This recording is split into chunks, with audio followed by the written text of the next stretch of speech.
हाँ जी बच्चों, चलिए अकाउंटिंग इक्वेशन के थर्ड लेक्चर के अंदर हम लोग कुछ शानदार क्वेश्चंस की प्रैक्टिस करने वाले हैं और ये क्वेश्चंस करने के बाद में आपका कंसेप्ट एकदम से क्लियर हो जाएगा। ठीक है, अकाउंटिंग इक्वेशन का मतलब है कि एक बिजनेस की एसेट्स हमेशा उसकी लाइबिलिटीज प्लस कैपिटल के इक्वल टू होगी, यानी कि what business owns will be equal to what business odd.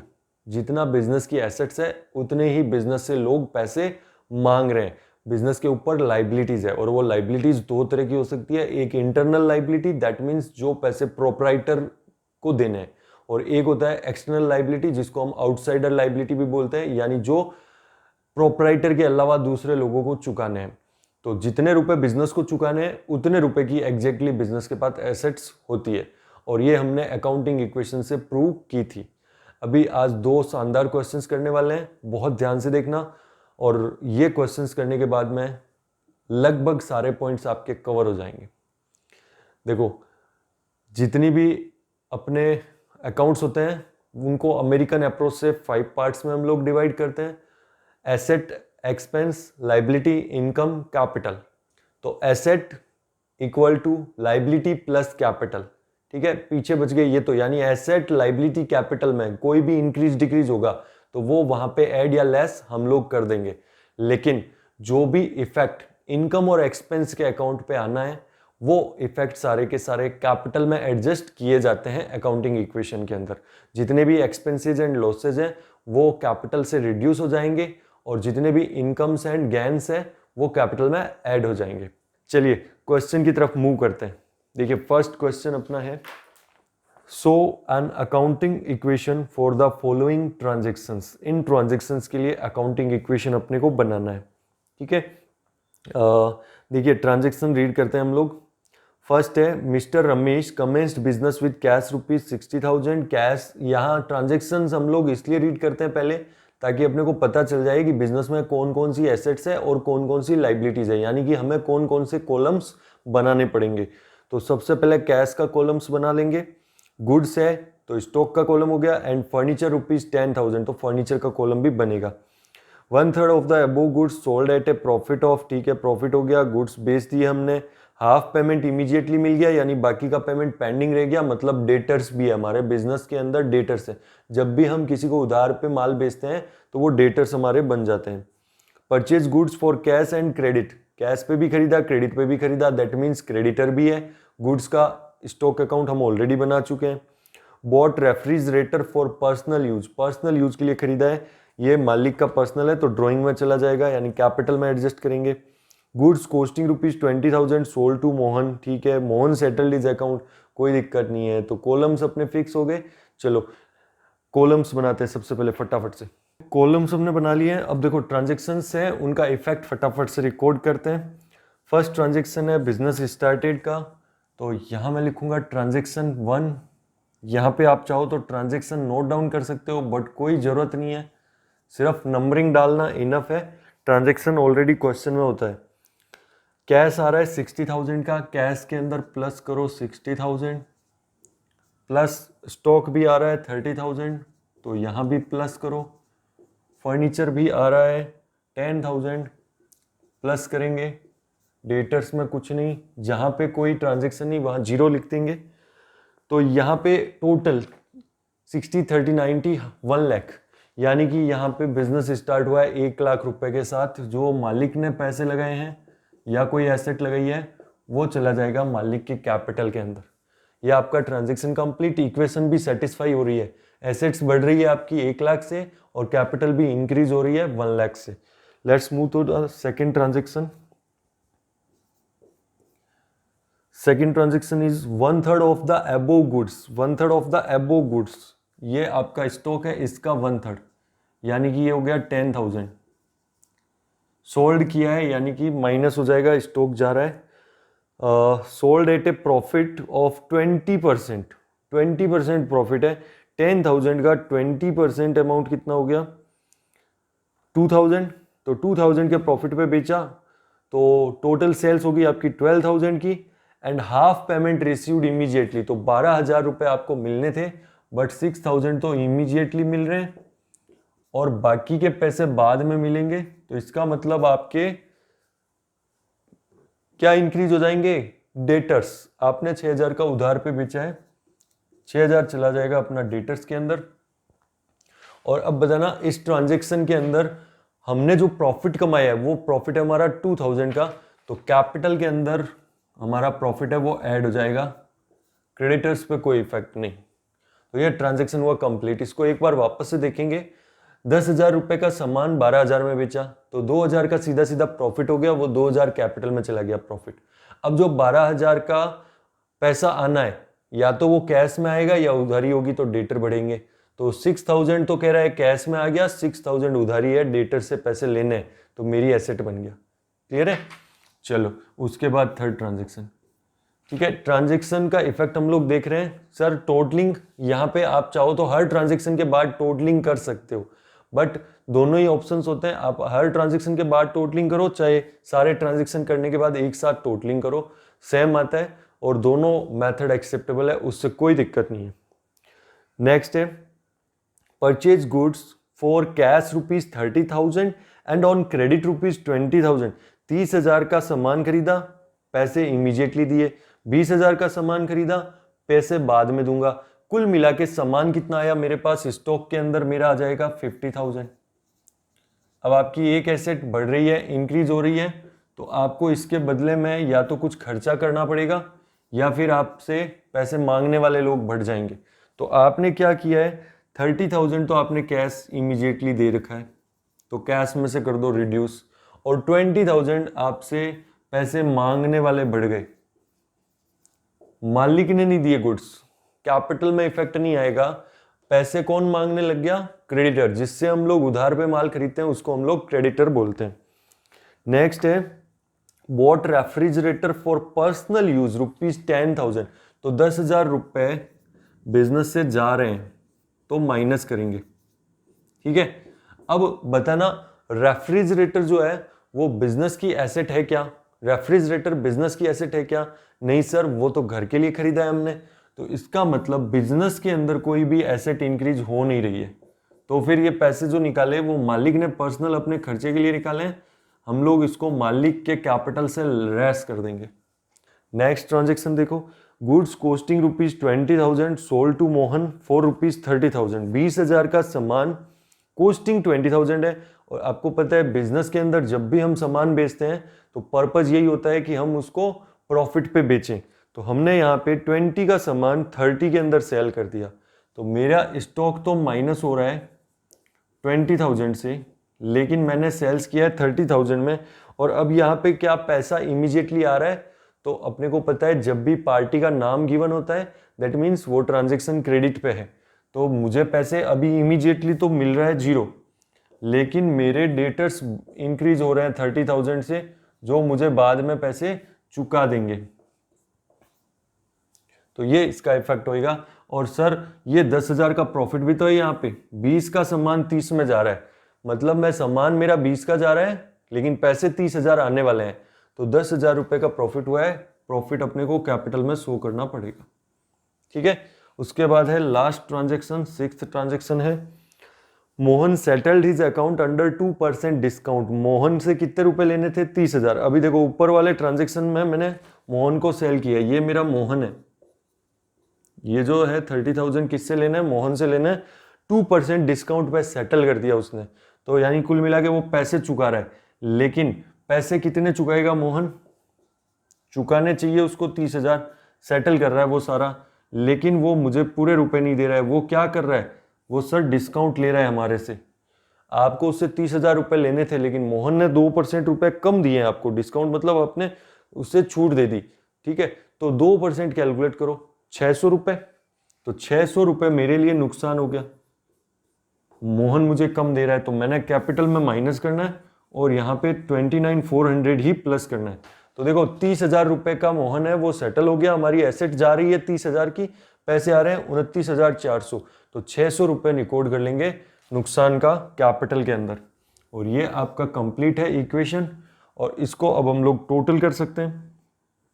इसकी दोनों साइड की टोटल हमेशा मैच होती है, तो तो चलो टोटल करने में आप लोग हेल्प करो मेरी, फटाफट से बताओ मुझे कैश की टोटल आप लोग करो। ये मैं देख लेता हूँ, ये आपका 20 हो गया, 50 70 और 20 फिर चला गया, ये 50,000 आ जाएगा स्टॉक का। फर्नीचर आपका 10,000 आ गया। सो देखो टोटलिंग हो गई 55,400 आ गया कैश के अंदर, और ये आ गया कैपिटल आपका। अब आपने देखते हो कि आपके पास 4 एसेट्स है, ये चारों एसेट्स की आप टोटल करते हो तो आपकी टोटल आ रही है 1,21,400, और इधर आपसे ओनर पैसे मांग रहा है 1,01,400 और क्रेडिटर्स पैसे मांग रहे हैं 20,000। तो लाइबिलिटीज की भी आप ओवरऑल टोटल करते हो तो आपकी आती है 1,21,400, जो कि एसेट्स के एग्जैक्टली सिमिलर है। दैट मीन्स आपने जो काम किया है वो सही है। हो सकता है इसके बाद भी कभी गलती हो सकती है, क्योंकि आप जब दोनों साइड में सेम टाइप की गलती कर दो तो आपकी टोटलिंग मैच हो जाती है, बट फिर भी उसके बाद में गलती रह जाती है। Let's move to the next question. Now read the second question. Prepare accounting equation from the following. Mister Sanjay Gupta started business with cash ₹40,000 and 1 lakh by cheque. Cheque से यानी कि चेक कहां पे डिपॉजिट होगा? बैंक के अंदर। तो ऑफ कोर्स हमने बिजनेस का एक बैंक अकाउंट ओपन करवाया है और उसके अंदर हमने पैसे 1 लाख डाल दिए, 40,000 हमारे पास कैश के अंदर पड़े हैं। तो कुल मिला के जो हमारे पास है कैश के अंदर लिखेंगे 40,000, बैंक में आ जाएंगे 1 लाख, और ये ओनर की कैपिटल हो गई। उसके बाद में है bank purchase goods for ₹15,000। Goods purchase किए हैं, कैश पे भी है कैरेडिट पे भी है, तो क्रेडिटर का कॉलम बना लिया हमने। फिर सोल्ड गुड्स है, कुछ पैसा मिल गया कुछ उधारी है, डेटर का कॉलम बना लिया। पेड सैलरी वेजेस, कोई दिक्कत नहीं है, सैलरी वेजेस कैपिटल में एडजस्ट हो जाते हैं। फिर गुड्स है वो चैरिटी में दे दिया, ये भी एक्सपेंस है। और लास्ट है प्रोवाइड इंटरेस्ट ऑन कैपिटल, तो ये इसको समझेंगे लास्ट में। चलिए स्टार्ट करते हैं फर्स्ट ट्रांजेक्शन से। कॉलम्स हमारे बना रखे हैं। ट्रांजेक्शन नंबर 1, कैश में आ रहा है 40,000, बैंक में आ रहा है 1 लाख, ठीक है। स्टॉक में कुछ नहीं अभी, डेटर्स में कुछ नहीं। कैपिटल आपका दोनों मिलाकर के हो गया 1,40,000 का, क्रेडिटर में 0। ये हो गया ट्रांजेक्शन 1 आपका रिकॉर्ड। सिंपल था, कोई दिक्कत नहीं है। ट्रांजेक्शन नंबर 2 देखिए, purchase goods for ₹15,000 at 10% discount and paid half amount immediately under 5% cash discount. तो दोनों डिस्काउंट है इसमें, ट्रेड डिस्काउंट भी है, कैश डिस्काउंट भी है।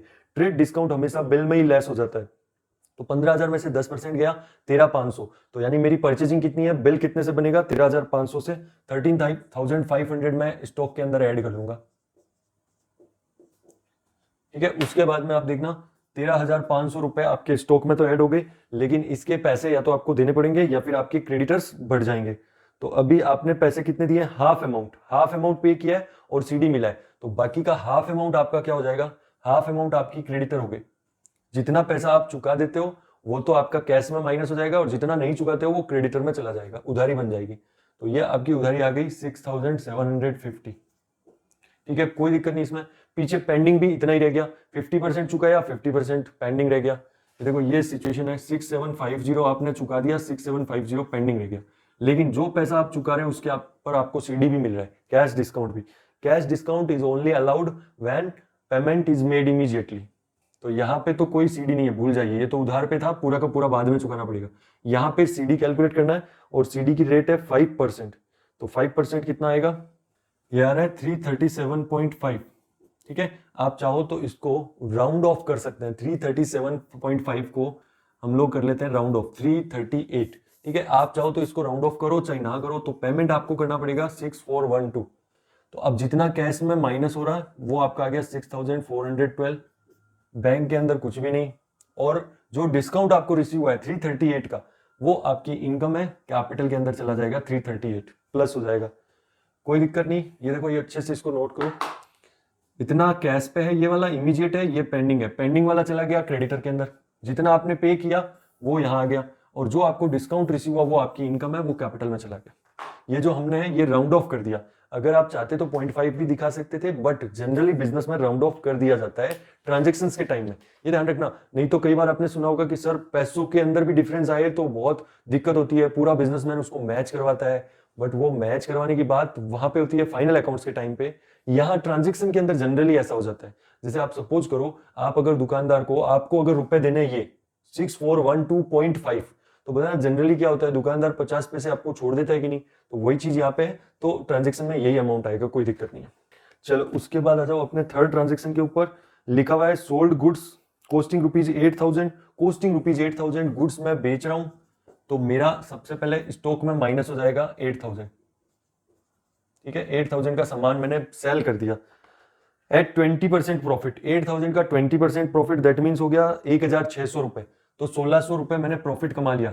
और ये हमेशा ध्यान रखना, प्रॉफिट आपका कैपिटल में ऐड होता है, सबको पता होता है, लेकिन अगर क्वेश्चन के अंदर टीडी और सीडी है तो ध्यान रखना वो प्रॉफिट है वो रिड्यूस हो जाएगा। आपने 1,600 रुपए प्रॉफिट मार्जिन ऐड कर रखा था, but businessman generally list price की बजाय उससे रिड्यूस्ड दाम पे सेल करता है, तो जब भी आप रिड्यूस्ड पे सेल करो तो आपका प्रॉफिट भी कम हो जाता है। लेकिन यहाँ पे टीडी सीडी नहीं है, ट्रेड डिस्काउंट कैश डिस्काउंट नहीं है, इसलिए मैं प्रॉफिट में ऐड कर रहा हूँ 1,600 रुपए।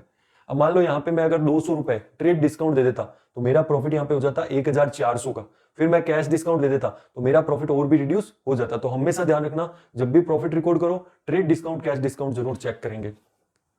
ये आपका हो गया यहाँ पे। अब मैंने सेल किया है तो क्या इफेक्ट होगा इसका, टोटल आपका कितना हो गया 9,600, 8,000 में 1,600 कमा के 9,600 में बेचा है, 3/4 पेमेंट इमीडिएटली मिल गया, तो 3/4 9,600 का 3/4 है वो कैश में प्लस कर लेता हूं मैं, यानी 7,200, बाकी का रह गया आपका पेंडिंग, तो पेंडिंग वाला आपका हो जाएगा 2,400 डेटर्स, मैं पैसे मांग रहा हूं लोगों से, क्लियर है। उसके बाद आ जाओ अपने फोर्थ ट्रांजेक्शन के ऊपर, paid salary rupees 20,000 by cheque and wages 5,000 in cash. तो आप क्या कर रहे हो, सैलरी पे कर रहे हो चेक से, तो बैंक के कॉलम में इसकी एंट्री जाएगी 20,000 की सैलरी, लेकिन वेजेस पे किया कैश से, तो वेजेस का कैश में से माइनस करेंगे। और ये सैलरी हो चाहे वेजेस हो, दोनों ही अपने लिए क्या है, एक्सपेंस है, और एक्सपेंस को हम लोग कहां रिकॉर्ड करते हैं, कैपिटल के अंदर रिड्यूस करते हैं, तो लेस करो। नेक्स्ट ट्रांजेक्शन है goods costing rupees 2,000 given away as charity, हमने चैरिटी कर दी। लोग जाते हैं अनाथालय वगैरह के अंदर, वहां पे या तो वो कैश दे के आते हैं, स्लिप कटवा लेते हैं कि हाँ भाई मैं 2,100 रुपए दूंगा, मैं 5,000 रुपए दूंगा, या फिर अपने पास से सामान लेके जाते हैं। तो हमने अपने बिजनेस से सामान निकाला और उसकी चैरिटी कर दी, तो मेरा यहाँ पे कैश में कोई बैलेंस में इफेक्ट नहीं, बैंक में कुछ भी नहीं, स्टॉक में माइनस हो जाएगा 2,000 है ना, यस। और ये जो 2,000 रुपए है वो आपके लिए एक्सपेंस है, ठीक है, चैरिटी करना बिजनेस का एक्सपेंस है, तो कैपिटल में से हो जाएगा माइनस। लास्ट ट्रांजेक्शन है आपके पास में, provide interest on capital at the rate 5% per annum, तो इसको ध्यान से समझेंगे। इंटरेस्ट ऑन कैपिटल देखो क्या होता है, पहले तो ये बिजनेसमैन है, 5% इंटरेस्ट ऑन कैपिटल लगाना है, ठीक है, ट्रांजेक्शन हमने रीड किया हुआ है। अब देखो ये बिजनेसमैन है, ओनर जिसको हम बोलते हैं, और ये मान लो बैंक है, ठीक है। तो अब ये बिजनेस को जब पैसों की जरूरत होती है तो ओनर भी पैसे देता है, बैंक भी देती है। ओनर क्या देता है, कैपिटल, बैंक देती है तो क्या बोलते हैं, लोन। अब लोन के बदले में बैंक वापस भी कुछ लेती है, जिसको हम बोलते हैं इंटरेस्ट ऑन लोन। बोलो ठीक बात है कि नहीं है। इसी तरह ओनर भी कई बार बिजनेस से अपनी कैपिटल के बदले में लेता है इंटरेस्ट, उसको हम बोलते हैं इंटरेस्ट ऑन कैपिटल, ठीक है, उसको हम क्या बोलते हैं, इंटरेस्ट ऑन कैपिटल। तो भाई लोन अगर बैंक दे रही है तो बिजनेस उसको इंटरेस्ट पे कर रहा है, तो यहाँ पे जब कैपिटल ओनर दे रहा है तो ओनर को भी क्या मिलना चाहिए, बदले में इंटरेस्ट ऑन कैपिटल मिलना चाहिए। तो अगर इंटरेस्ट ऑन कैपिटल ओनर को हम दें तो क्या इफेक्ट आएगा, देखो पहली चीज, बैंक को जब आप इंटरेस्ट पे करते हो, बैंक आउटसाइडर है, उसको आपको चेक या कैश के थ्रू पे करना पड़ेगा। किसी राम मोहन सोहन को पे करोगे तो आपको कैश देना पड़ेगा, लेकिन जब आप ओनर को पे करते हो तो आपको ओनर को कैश देने की जरूरत नहीं है, सिर्फ अकाउंट में एडजस्टमेंट किया जाता है। तो भाई कैश तो मेरा जाएगा नहीं, बैंक में मैं दूंगा नहीं उसको पेमेंट, स्टॉक में मेरा कोई इफेक्ट नहीं होगा। अब देखो एक तरफ तो आपका इंटरेस्ट ऑन कैपिटल एक्सपेंस है, तो आप एक्सपेंस को अपने बिजनेस के अंदर से क्या करोगे, माइनस, और कैलकुलेट कर लेते हैं। ये वाला जो चेंजेस है उससे कोई मतलब नहीं, कैपिटल कितनी है 1,40,000, ओपनिंग कैपिटल कितनी है 1,40,000, इसका 5% इंटरेस्ट मिलेगा, तो ये 5% कैलकुलेट करना कितना हुआ, ये हो गया 7,000, तो 7,000 का इंटरेस्ट। अब देख लो ये इंटरेस्ट आप पे कर रहे हो, बैंक को देना पड़ेगा आपको, तो वो आपके लिए क्या है, एक्सपेंस। ओनर को देना पड़ेगा, वो भी आपके लिए क्या है, एक्सपेंस। बिजनेस के लिए क्या है, एक्सपेंस है, तो एक्सपेंस को माइनस किया। अब वो जो एक्सपेंस है देना किसको है, तो आपको कि सर मालिक को ही तो देना है, मालिक को ही देना है, जो भी है बिजनेस का वो सारा किसका है, मालिक का है, खर्चा भी मालिक का है, और ये पैसे जा भी किसको रहे हैं, मालिक को ही जा रहे हैं, तो यहीं पे वापस से प्लस हो जाएगा। हाँ सर ऐसा होगा, हाँ बेटा बिल्कुल ऐसा ही होगा, यानी कि इंटरेस्ट ऑन कैपिटल में ये बात हो गई कि मालिक जो है वो अपने बिजनेस के सारे पैसे किसके हैं, मालिक के ही हैं। फाइनली सारा प्रॉफिट किसका है, मालिक का ही है। तो मालिक का जो प्रॉफिट है उसी में से वो कह रहा है कि 7,000 मेरा इंटरेस्ट ऑन कैपिटल है, बाकी बचा हुआ मेरा प्रॉफिट है। तो दोनों के दोनों ही कहां जाने हैं, मालिक को ही जाना है। तो ओवरऑल इफेक्ट कुछ नहीं होना है, बस बात इतनी सी है कि ये पैसे मैंने यहां रखे हुए थे, ऊपर वाली जेब से निकाल के नीचे वाली जेब में डाल दिए, बस इतना सा है। तो इंटरेस्ट ऑन कैपिटल से एक्चुअल के अंदर किसी आउटसाइडर को तो कुछ मिलना ही नहीं है ना, तो इसका ओवरऑल इफेक्ट जीरो होता है। बट इसको रिकॉर्ड करना जरूरी है, अगर रिकॉर्ड नहीं करेंगे तो ध्यान रखना गलत होगा। हाँ, आपका टोटल फाइनल मैच हो जाएगी, बट इसको शो करना जरूरी है। तो ये हो गया शो अपना इंटरेस्ट ऑन कैपिटल।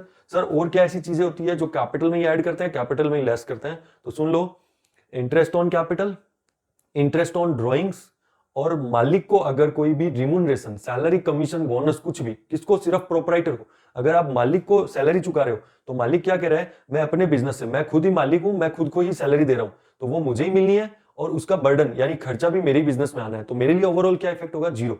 बट हम उसको शो कर देंगे, 10,000 यहीं प्लस करेंगे, यहीं पे माइनस करेंगे, दोनों इफेक्ट एक ही जगह आएंगे। क्या क्या चीजें, interest on capital, interest on drawing, और मालिक को कोई भी सैलरी, कमीशन, बोनस, इन तीनों का इफेक्ट हमेशा ध्यान रखना। कैपिटल में ही ऐड करो, कैपिटल में ही लेस करो, और कोई दिक्कत नहीं। चलिए टोटल कर देते हैं हम लोग इनकी, करो फटाफट से टोटल करो कैश और वगैरह की। तो देखो टोटलिंग हमने कर ली, कैश की, बैंक की, सारी एसेट्स की टोटल हो गई। फिर जो हमारे पास ये चारों एसेट्स हैं, इन चारों एसेट्स की भी मैंने टोटल कर दी, वो टोटल आ रही है 1,21,688। और इधर मेरे पास कैपिटल है और एक क्रेडिटर्स है, इन दोनों की भी टोटल आ रही है एग्जैक्टली सेम। तो ये दोनों अपना मैच हो गया। दैट मीन्स फिर से प्रूव हो गया कि बिजनेस की सारी एसेट्स हमेशा कैपिटल एंड लायबिलिटी के इक्वल टू होती है। यही तो इस चीज की खूबसूरती है। This is the double entry system, dual aspect principle, यानी कि ड्यूल एस्पेक्ट प्रिंसिपल के अकॉर्डिंग जब भी आप करोगे तो आपकी दोनों साइड की टोटलिंग हमेशा क्या रहेगी, इक्वल टू रहेगी। चलिए आज के लिए इतना ही।